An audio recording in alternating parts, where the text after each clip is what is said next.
All right, all right. Now here's my thing. I've never known you to be someone who loves stupid athleticism over skill and talent and hard work. What draws you so much to Michel Pereira and his dumb fuck athleticism? The fact that he has gotten away with so much of this for so long is kind of an indictment on the middleweight division.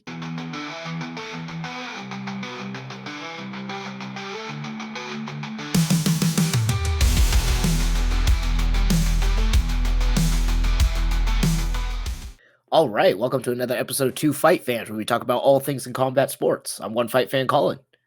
And I'm the other Stuart.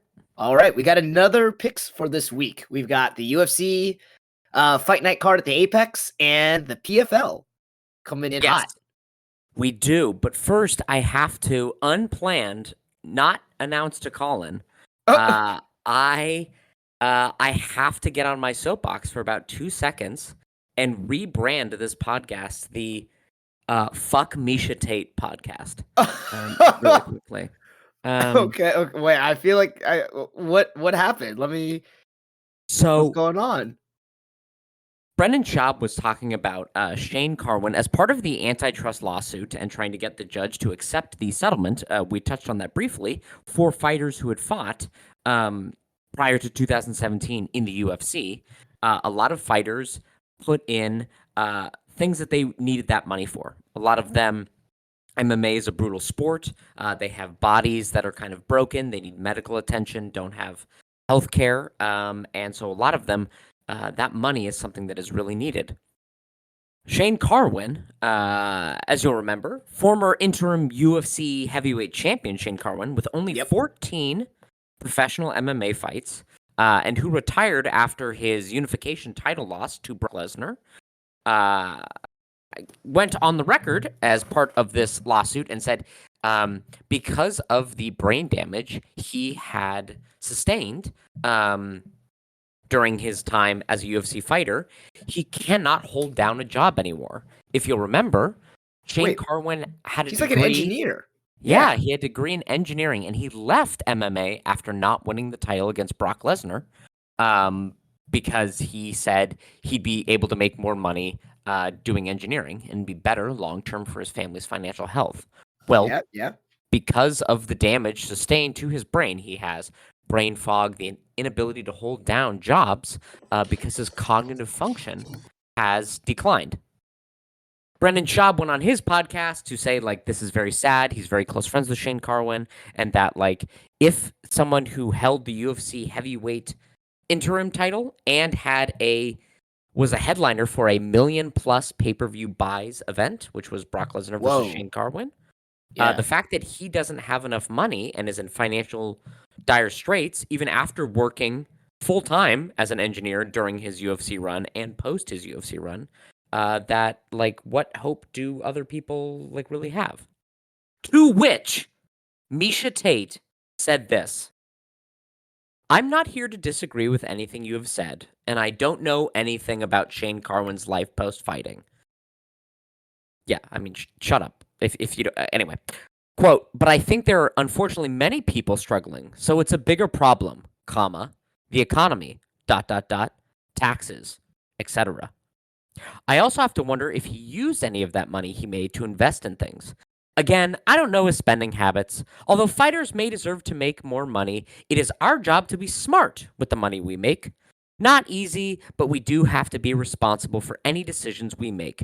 That includes even choosing the sport of fighting. I'm a big personal responsibility advocate. With that said, sometimes you find out the hard way that you may feel taken advantage of, or just a lot of stuff didn't go your way. I will say a prayer for him. I certainly don't wish this kind of struggle on anyone. End quote. Miesha Tate, I say this with all of the loathing in my heart. You are the lowest form of person I can imagine. What a fucking scab.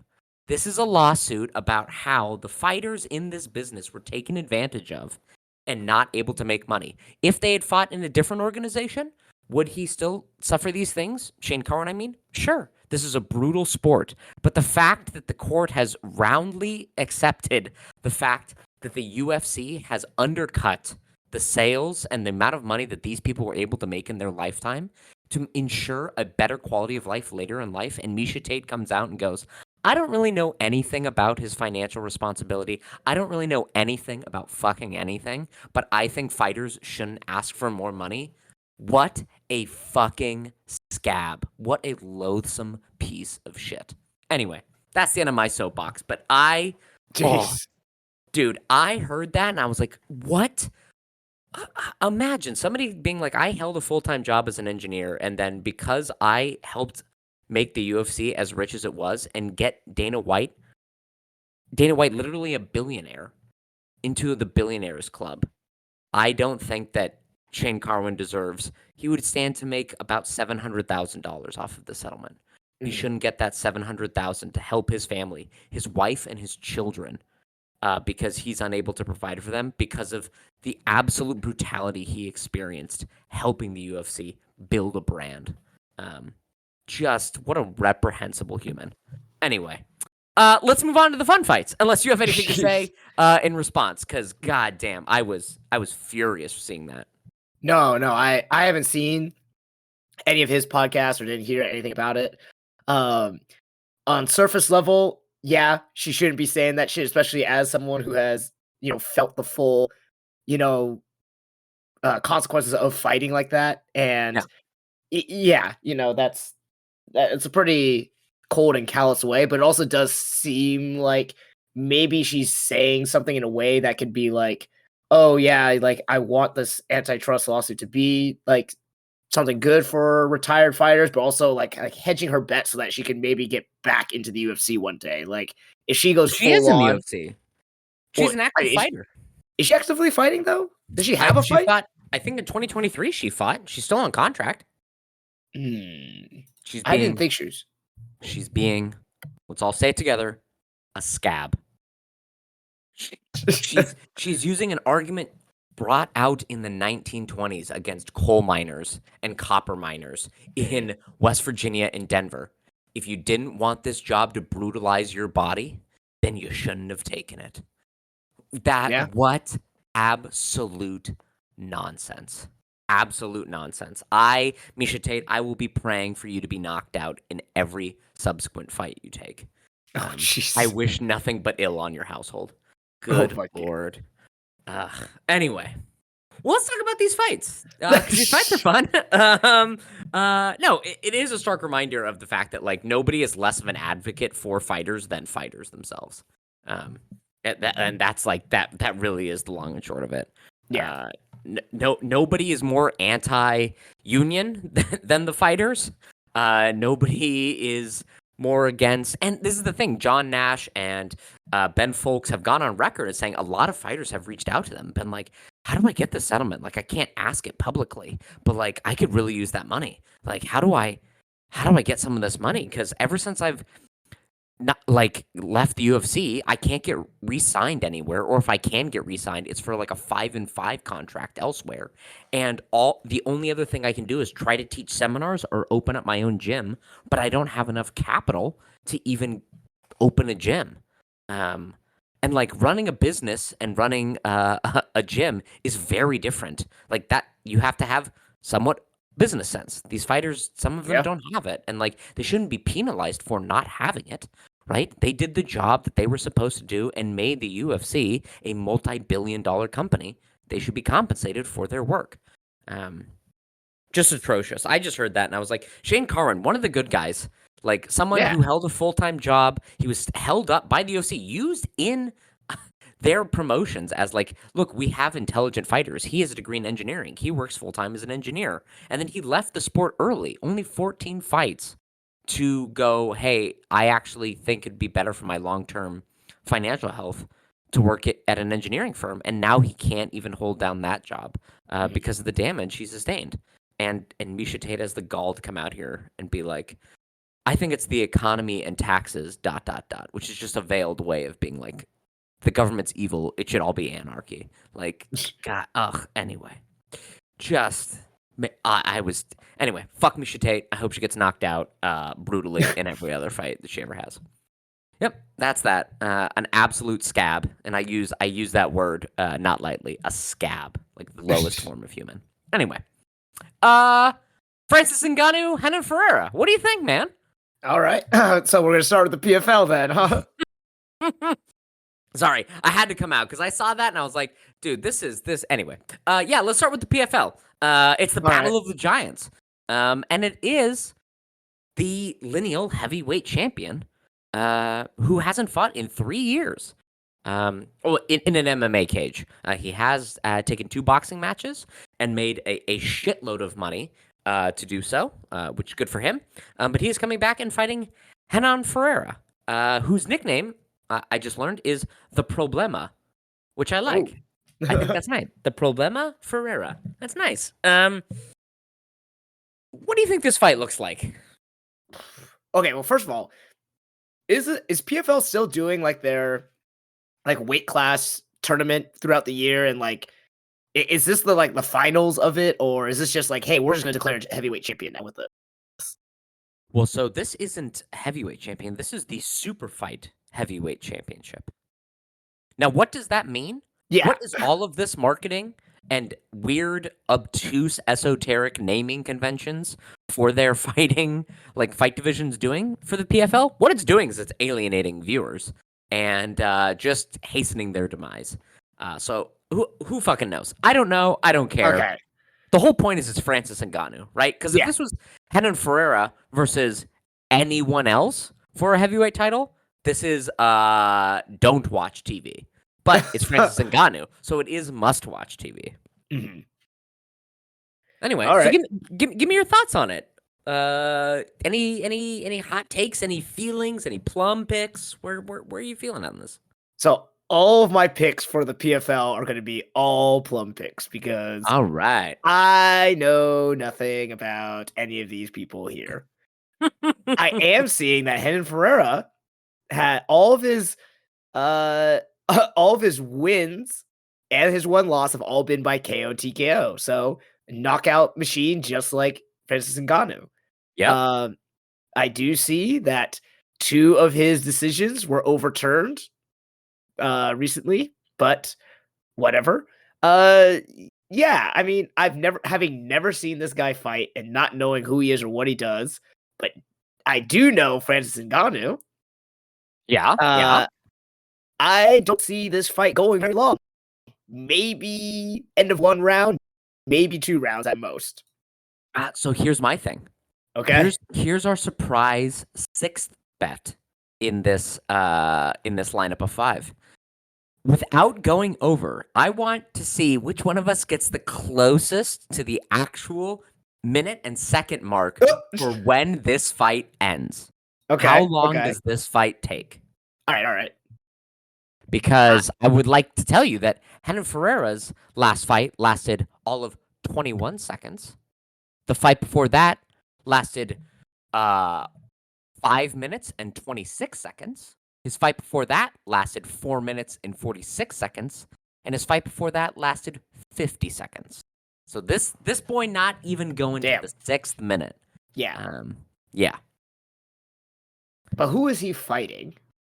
Well, he's fighting Ryan Bader. We know him. Yeah, okay. He's fighting Dennis former Goldsoff. light heavyweight, first of all. Sure. Yeah. Dennis Not a natural Goldsoff. heavyweight. Okay. Yeah. Sure. Who's, he's all right. Okay. Maurice Green, the guy who I think fought 2 or 3 times in the UFC and just could not cut it. Okay. And then, there was an overturned loss that he had against Kuniev, but was overturned for a positive banned substance. And then Mateusz Scheffel, who does not even have a Wikipedia page, so no point really looking that up. Yeah.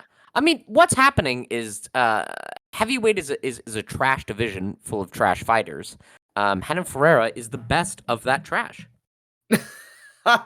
All right. Sure. Okay. It's right. Heavyweight is already a heavyweight in the UFC is Olympic level curling. Just below Olympic level curling is like national championships curling. Renan Ferreira is the winner of the national championship. Yeah. Okay. So, like the Olympics, my analogy might actually be wrong, right? I think, right, not every sport gets every nation, right, to like show up. Like, you can't be from Tonga and like in curling. The No, Olympic Committee is you going to get be like, certain sports that need bids or like whatever, like yeah, qualifying. exactly. So, Renan Ferreira is the best curler in all of Tonga, which is great, but that's not Olympic level curling, Yeah.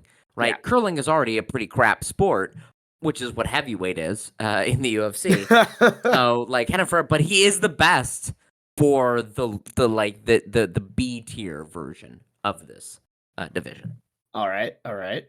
So he does have a 2-inch reach advantage and a 4-inch height advantage against Francis Ngannou, and he does knock people out.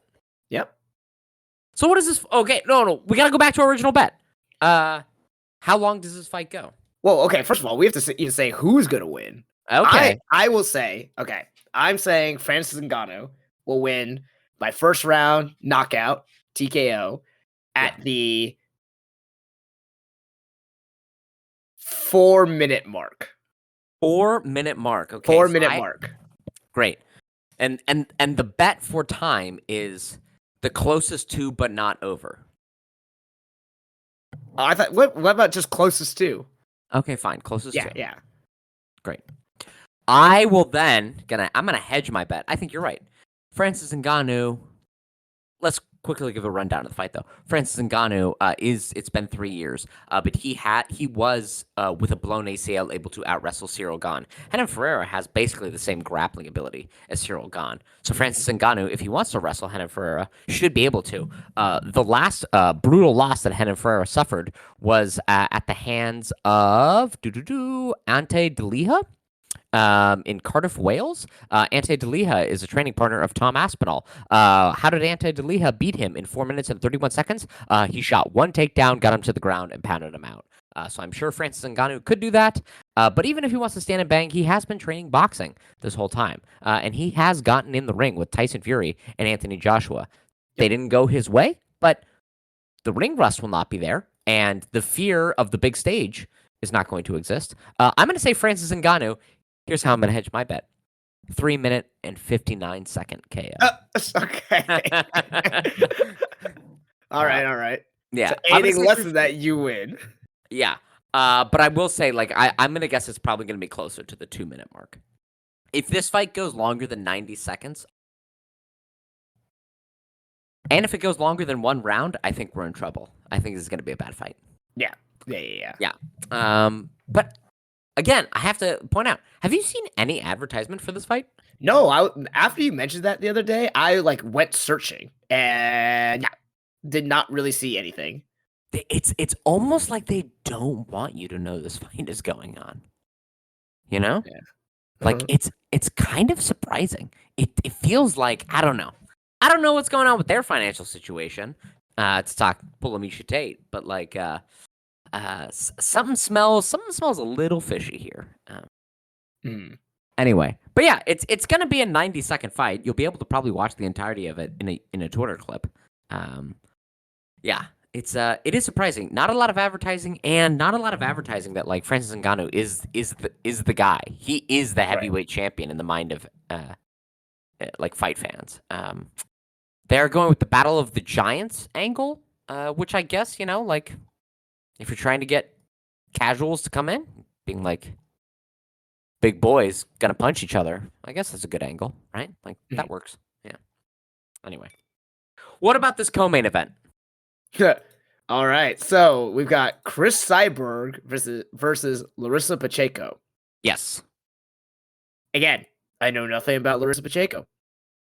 I know a little bit about Chris Cyborg, only because she fought like 10 or 12 years ago when Strikeforce was still a thing. And back then, she looked pretty good. But when she was in the UFC, she did not look very good. And since then, I don't know how good she's actually been. So, well, I'm going to say Larissa Pacheco.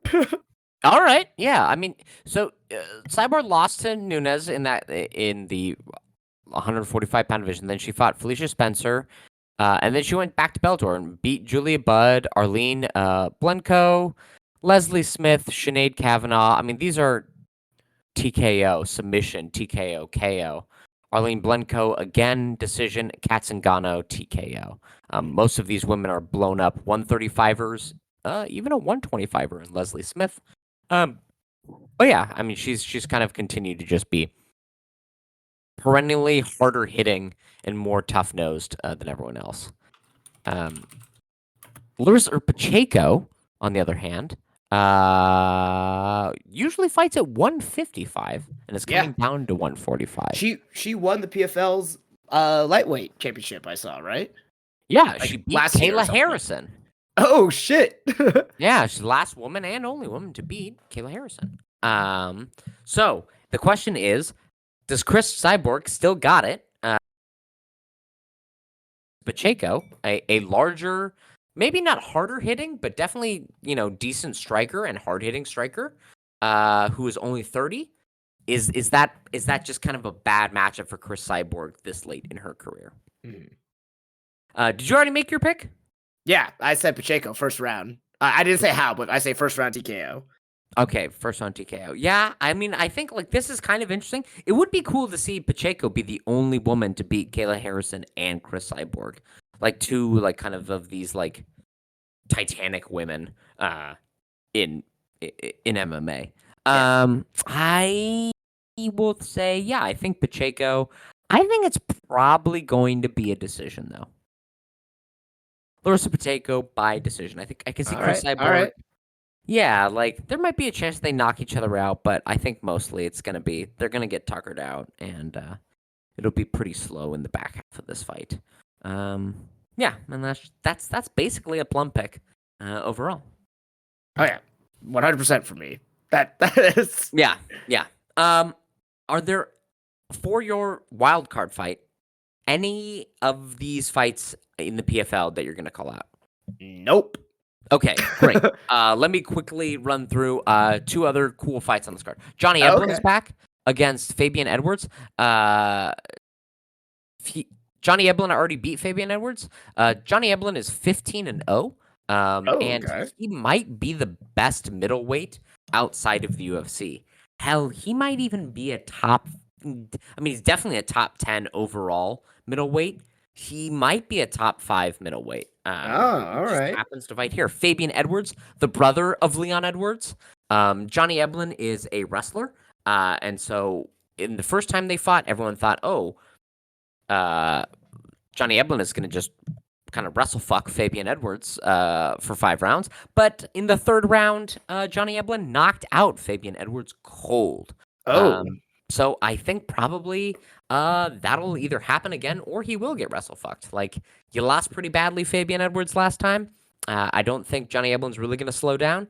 So yeah, I think that'll be an interesting fight. And if Johnny Eblen is able to continue this streak, it'd be cool to see him in the UFC. Yeah. And then the other one, the fight that I actually think will be the best fight overall is lightweight. AJ McKee versus Paul Hughes. AJ McKee, a former Bellator, is he lightweight champion? Yeah, lightweight champion. And featherweight champion. He's beaten Patricio Pitbull. He's beaten Darian Caldwell. He's beaten Pat Curran. He's beaten Clay Collard. AJ McKee is pretty good. A pretty action-paced fighter. And Paul Hughes, I think, is 12-1 coming out of Ireland. He's kind of the biggest prospect coming out of Ireland, not named Ian Gary. And spoiler alert, he's better than Ian Gary. I don't know if he'll be able to beat AJ McKee, just because McKee has that veteran savvy. But this should be a good fight. This fight's worth watching. So there's 4 fights on the main card that are pretty good. There's another fight on the main card. I don't know either of those dudes, and I won't even try to pronounce their names. But yeah, it's a pretty good card, right? You've got giant women, giant men, AJ McKee, Paul Hughes. That's not bad. Yeah. All right. Cool. All right.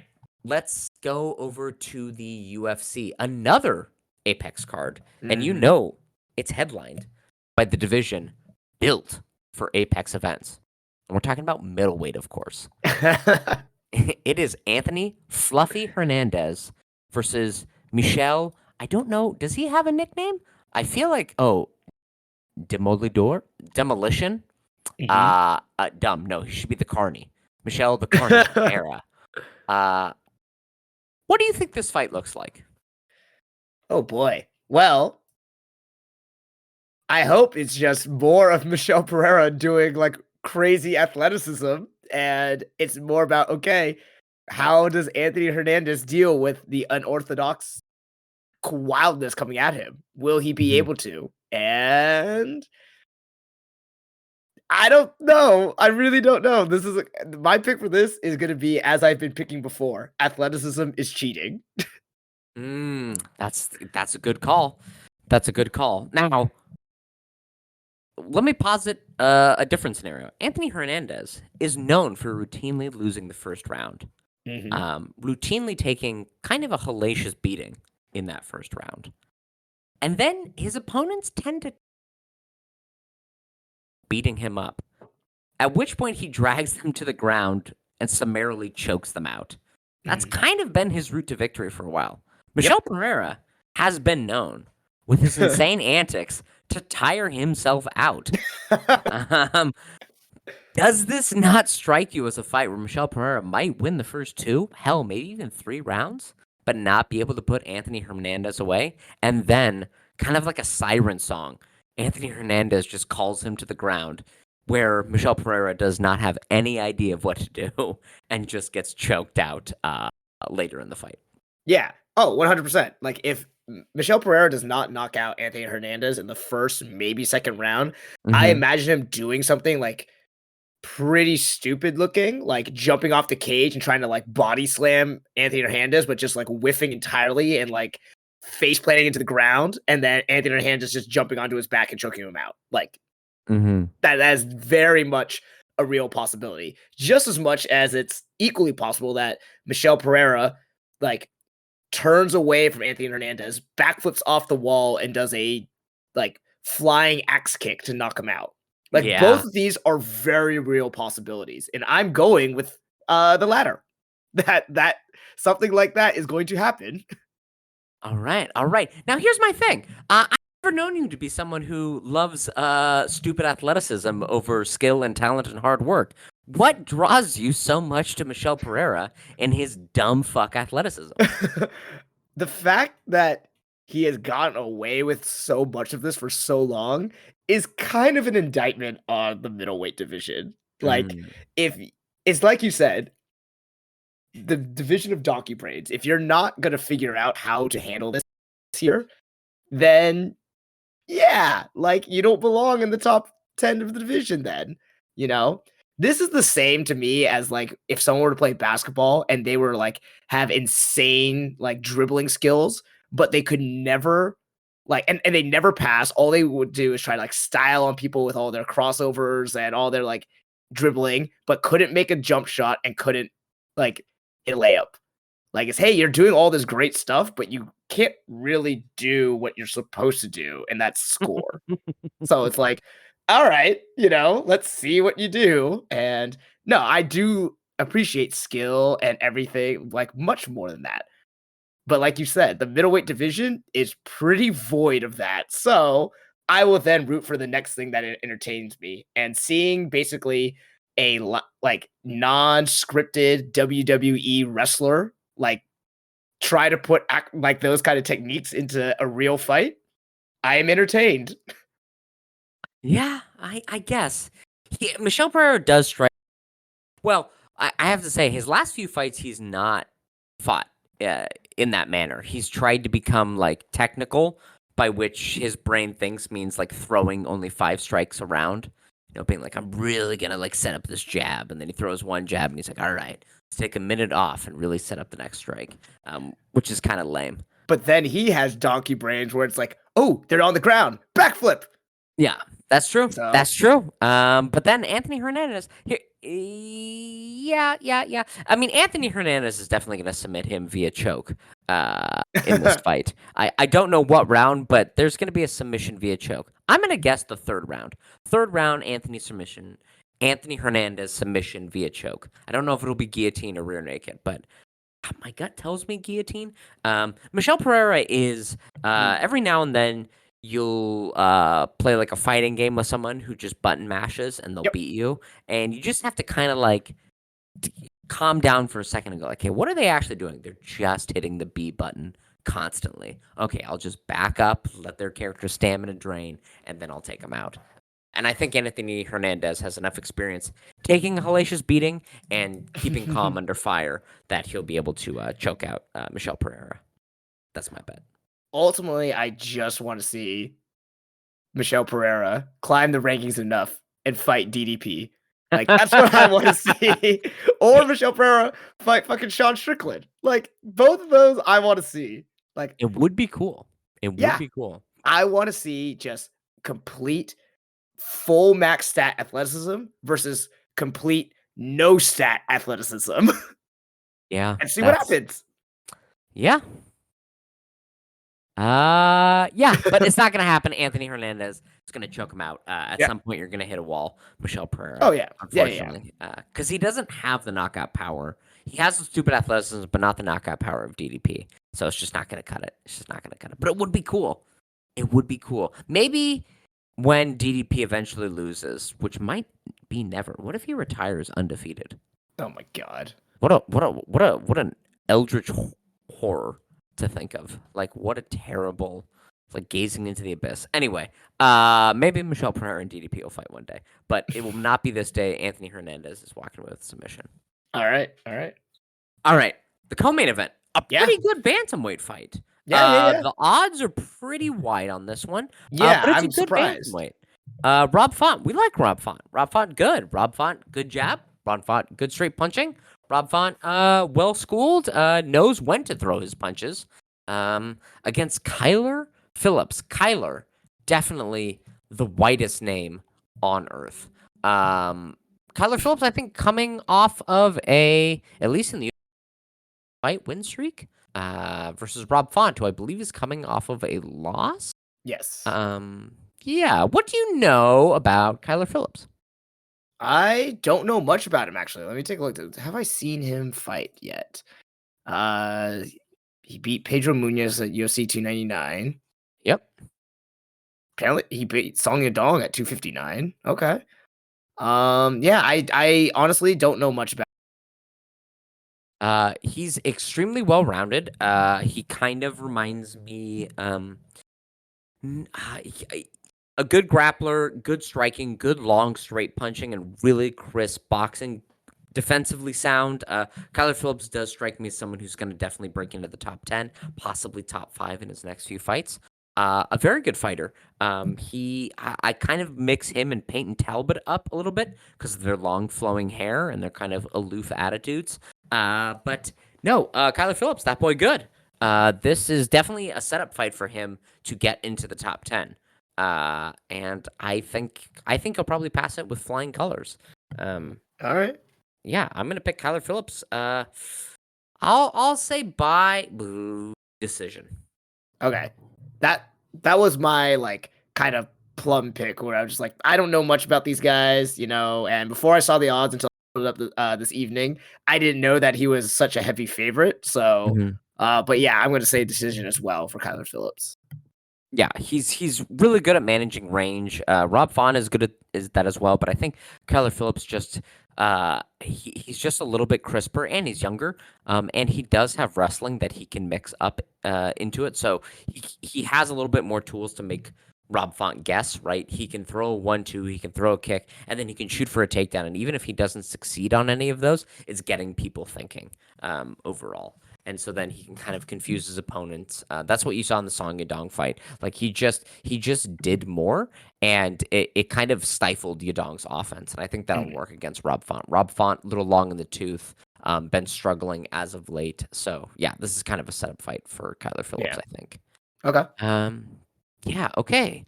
What is your other fight that you want to call out and pick? All right, I'm sticking with flyweight. And I'm going with my short king, Asu Almobayev. Yeah, man. Versus That's right. Matheus Nicolau. Is that your fight as well? Well, it would be, but I got to pick another one. But You can pick the that's same one. That's nah, nah, fine. nah, nah, nah. No? Uh, All right. yeah.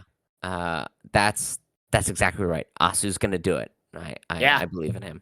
Yeah. I gotta go for the guy who is literally in this picture. You could tell they zoomed in on him more because of how much shorter. He's only 2 inches shorter than Mateus Nicolau, but yeah, like they've definitely blown up his picture a little bit more. But I'm rooting for the short guy. I got it. How can I not? How can I not root for a guy who's got like half the reach advantage of some of these other like bigger, taller like fighters? Like, Yeah. Oh, and he's great. He's great in the clinch.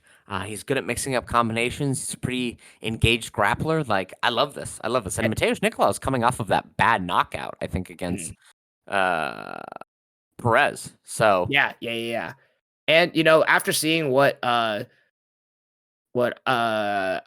did in his last fight against that 6'1" giant with who is it? Jose Johnson or however Mhm. tall he was. Like I gotta root for him. I gotta be a fan for him. Yeah.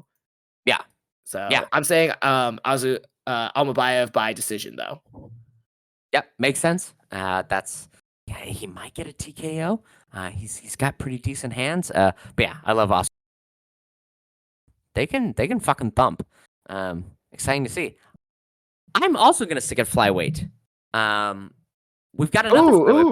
bout. The number I guess 3 down on the list from the main event. It's Charles Johnson coming off Oh that yeah. stoppage win against Josh Van. Is fighting a man who, like Cher, has a single name. Sumaderji. It's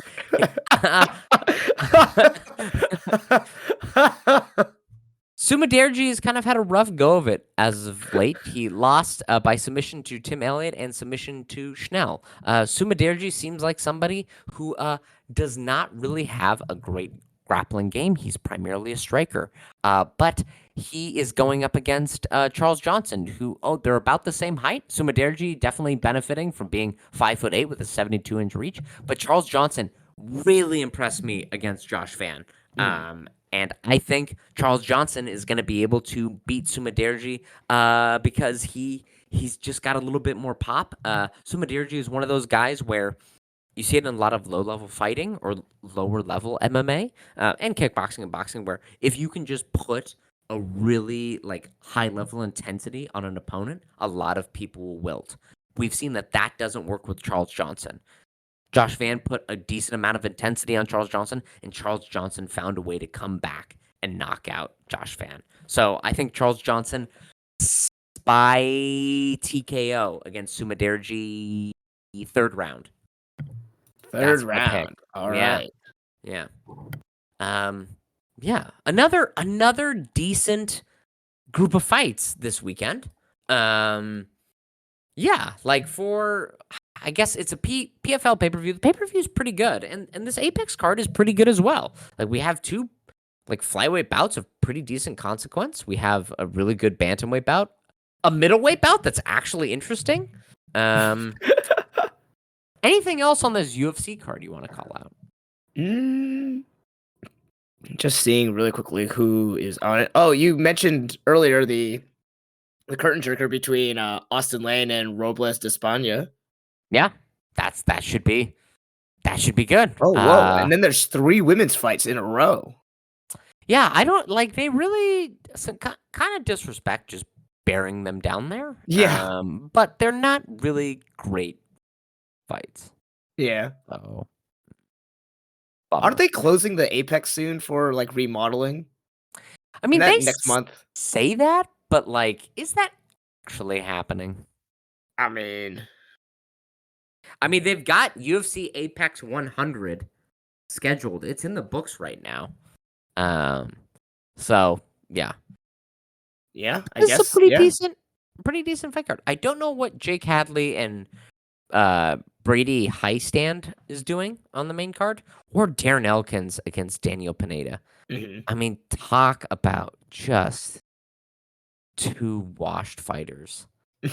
Ugh, like, and then what the fuck is Asu Almabayev doing on the prelims? Put him on the main card. What is this shit?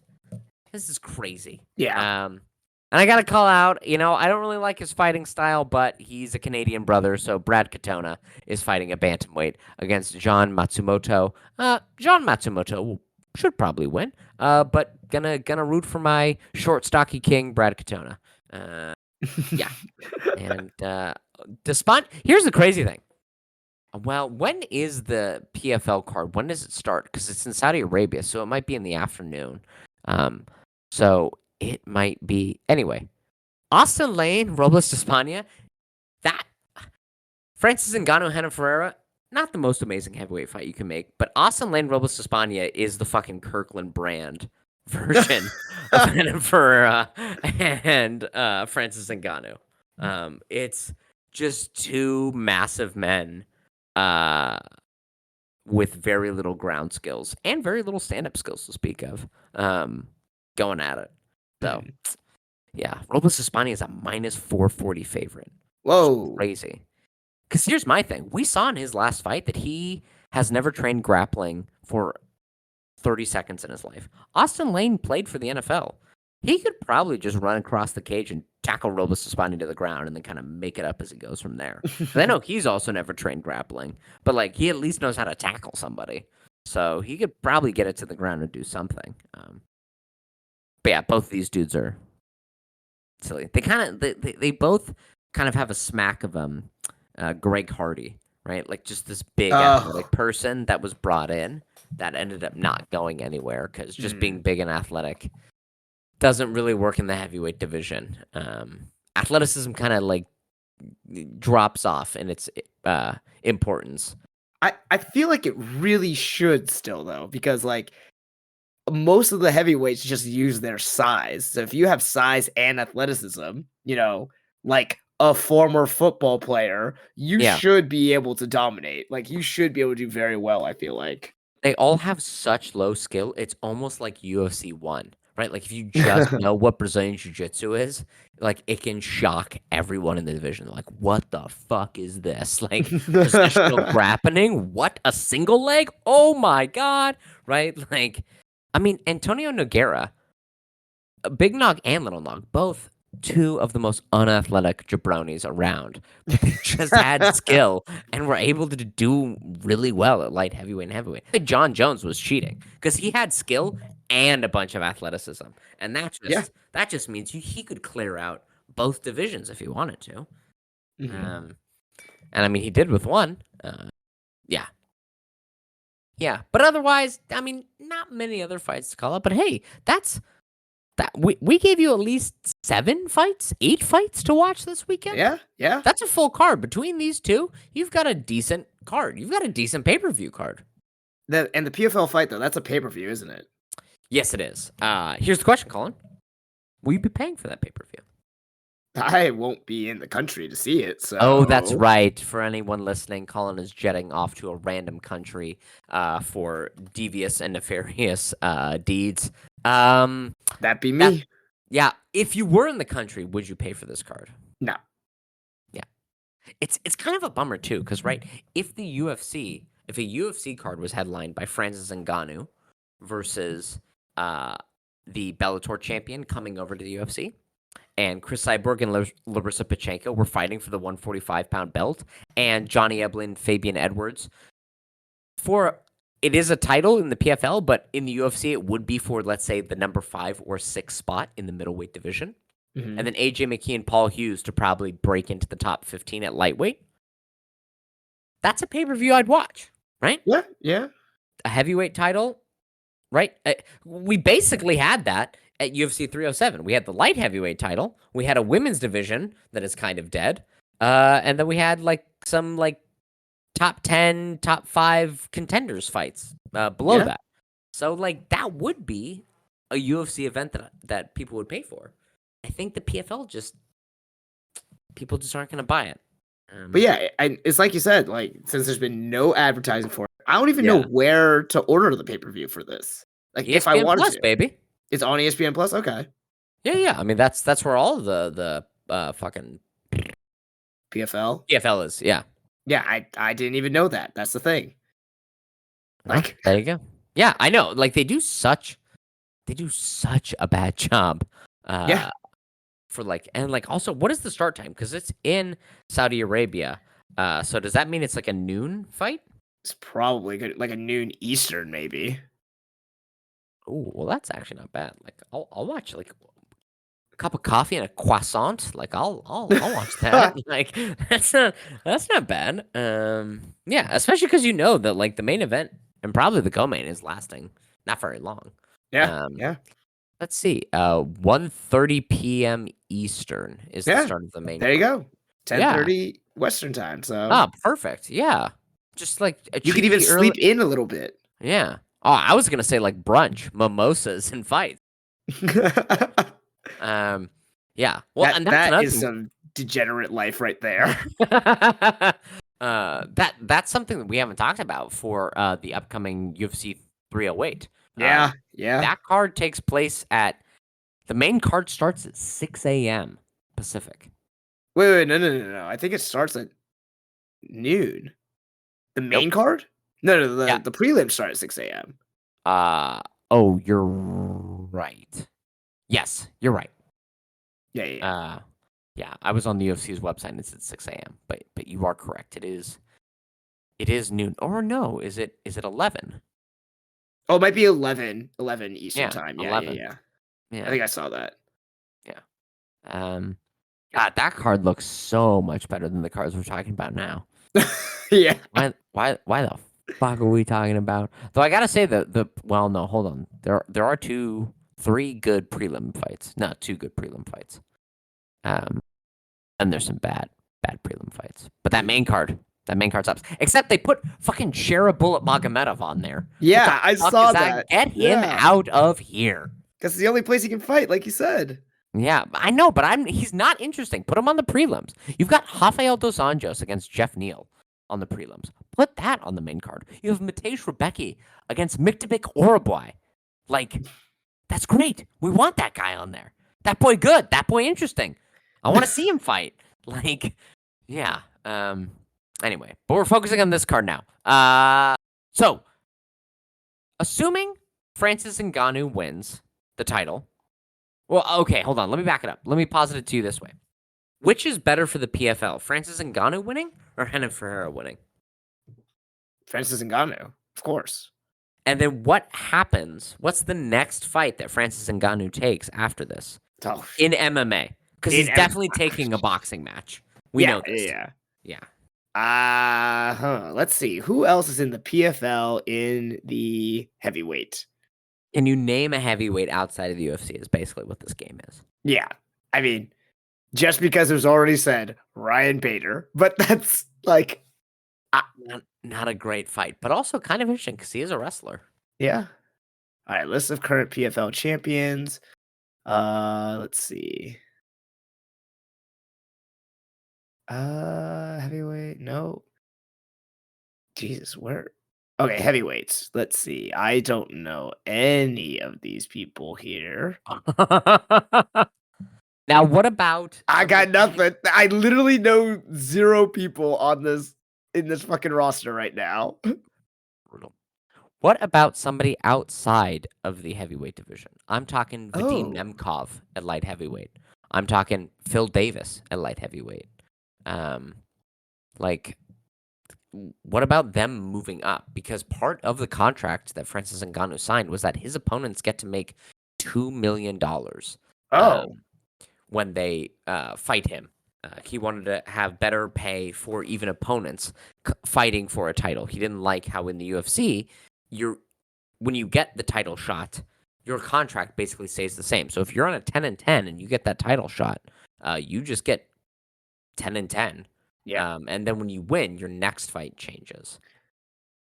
All right, I got a proposal for you. Okay. If one championship folds in on itself because they abruptly canceled one of their events and Yep. doesn't sound real good when that happens. Mm-mm. If one champion's like 3 division, like heavyweight, light heavyweight, middleweight, whatever his name is, if he were to come over to fight Francis Ngannou, just because of the name power from that could work. And You do you know, know the name of that I person? knew it at one point, but now I don't. because I think I know who it is, but I want to double check it because I think I have news for you about where that person is currently signed. Uh-oh. Um, Oh yeah, oh, Anatoly Malkin. Anatoly Malakin. No, so it is not who I thought it was because it was Reinier de Ritter. Did you see that? Their middleweight champion who was signed No. with them. He just signed with the UFC, and one was like he's still on contract with us, but the UFC definitely thought he's not on contract or it's not going to hold Oh, up in court if you push it. So uh, we're going to take him. Anatoly Malakin would be good. That's a good call. yeah. Yeah, that's worthwhile.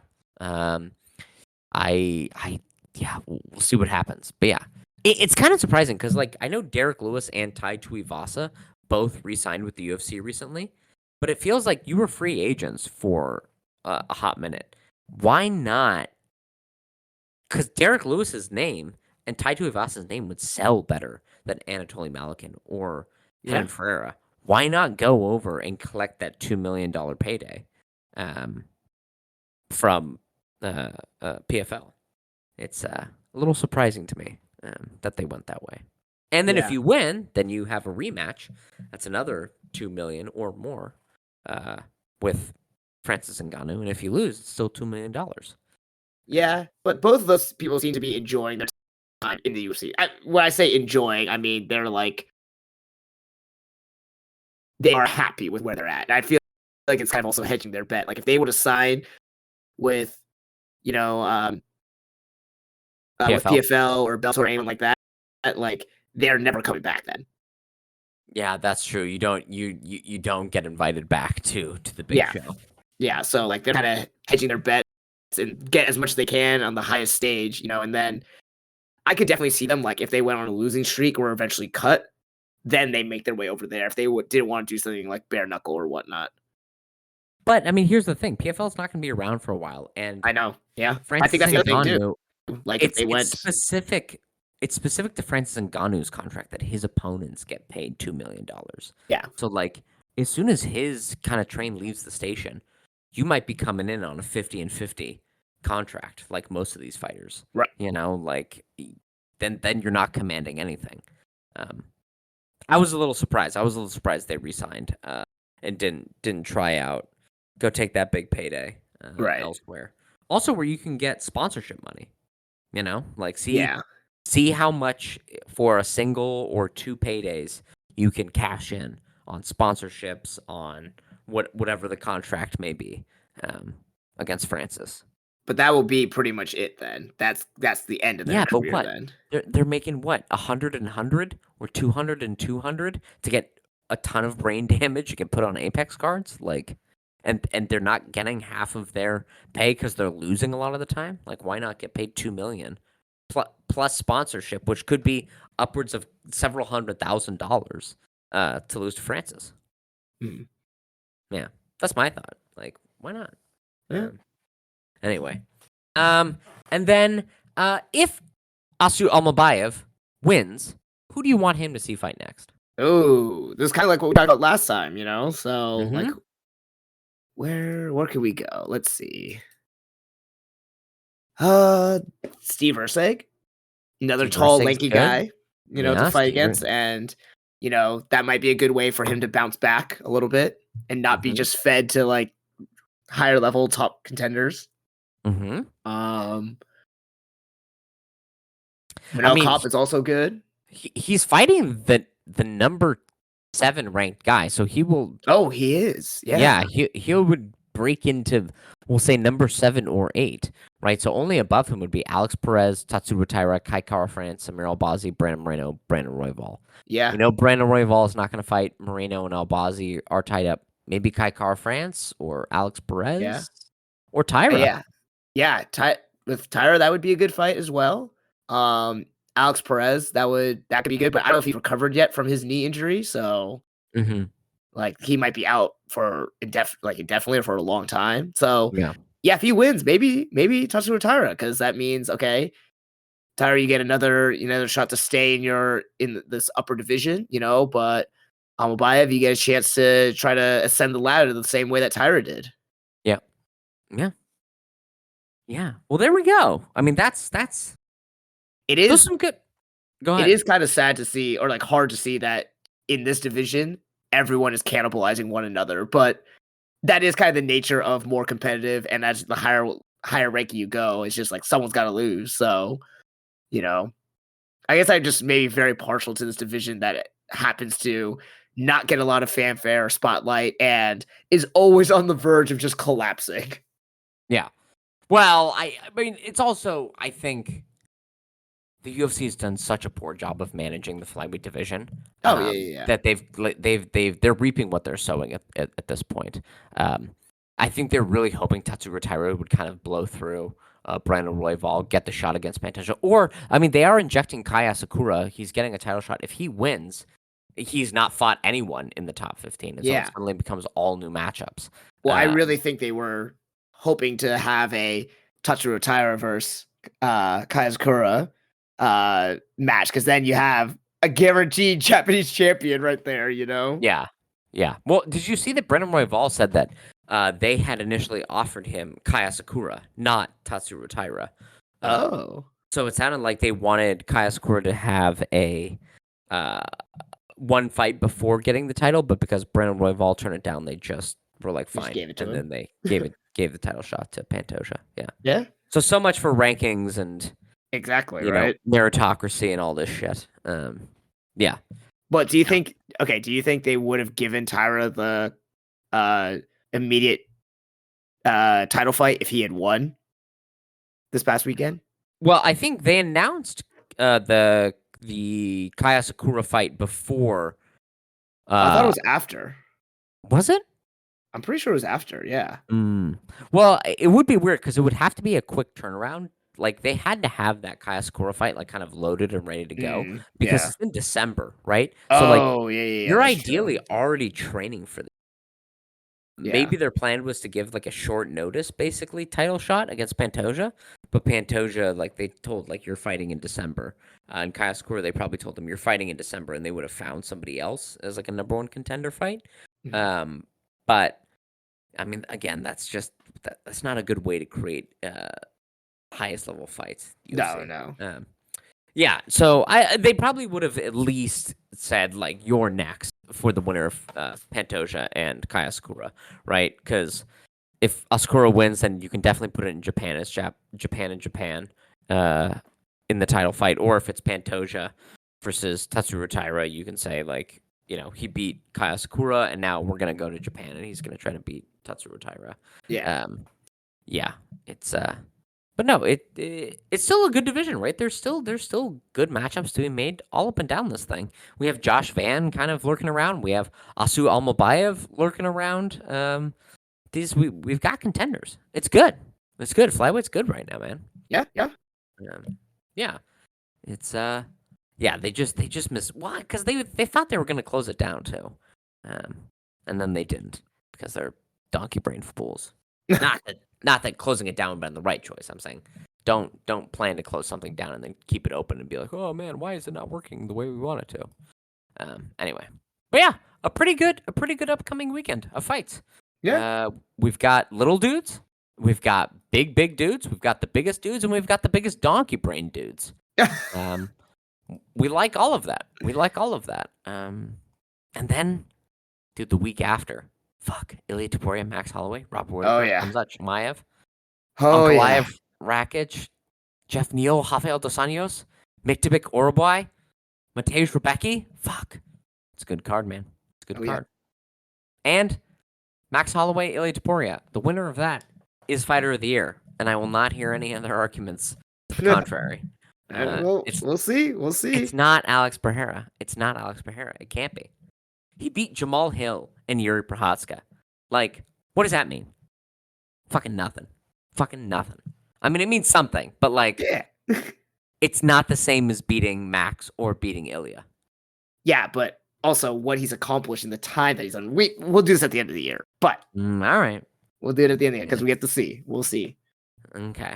Yeah. Now then we've got a good card. We've got a good card coming up, and then that's the end of October. Yeah. So a good run. I'm excited for this weekend. You won't be watching them live. I actually will watch them live. All right. Yeah, it's gonna be brunch o'clock, and I'm gonna be watching Francis Ngannou punching Renan Ferreira's face in. Yeah, it'll be good. All right. All right, everybody. Well, this has been Two Fight Fans podcast. I'm One Fight Fan Stuart, I'm your other Colin. and remember that Miesha Tate is a filthy scab and can Jesus. lose every fight after that she ever takes again. All right, everybody. Bye-bye. Bye-bye.